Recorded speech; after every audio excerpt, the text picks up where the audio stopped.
XCOM is a well-known and much-beloved strategy game, and after playing the latest iteration, you'll quickly understand why if you're at all a fan of the genre. The premise is simple: stopping an alien takeover of your world, but it's not as easy as it sounds. Hell, nothing about XCOM is easy.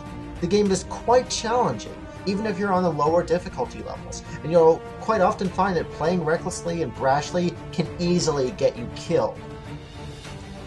No, this game is all about being careful, calm, and clever.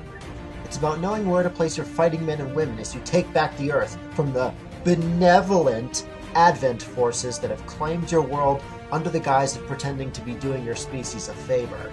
There's a wide variety of customization options available for your soldiers. Not an inordinate amount, but still a wide amount for you to enjoy. From facial structure to hairstyles to helmets to earrings, nose rings, and tattoos, and everything in between.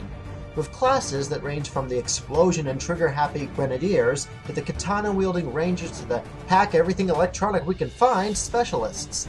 You'll manage your base and its resources, conserving the few supplies you have, choosing wisely over where to set up your power generators, a foundry, training schools, and other important areas.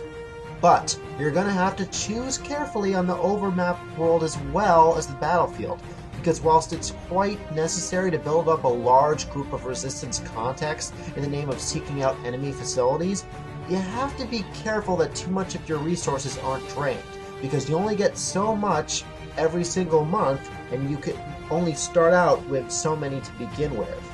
Not to mention, not every mission is going to give you everything that you want, so you have to pick and choose what types of missions you want to go on, be it halting retaliatory strikes against unarmed civilians, stealing supplies from the aliens, snatching up alien collaborators, or just blowing the bejesus out of alien facilities. And what is it that the aliens want exactly? What is the plot beyond stopping an alien invasion that technically already succeeded?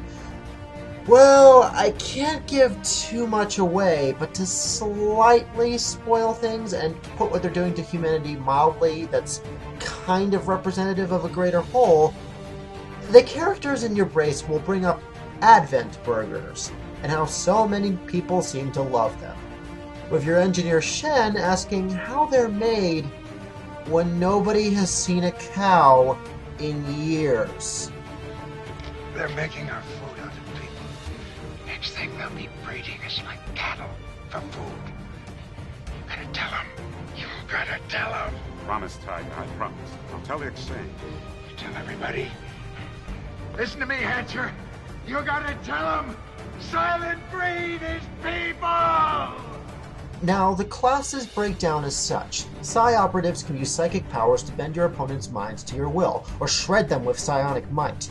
Grenadiers are all about blowing things up, or covering foes in acid or other experimental weaponry.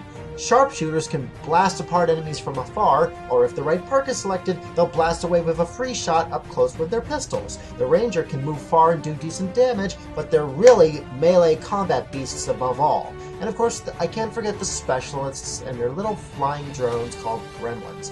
These guys not only provide you with protection on the battlefield, they can hack into enemy technology and give you boosts, as well as vital intelligence on the overworld map, or even total control over a mechanical enemy.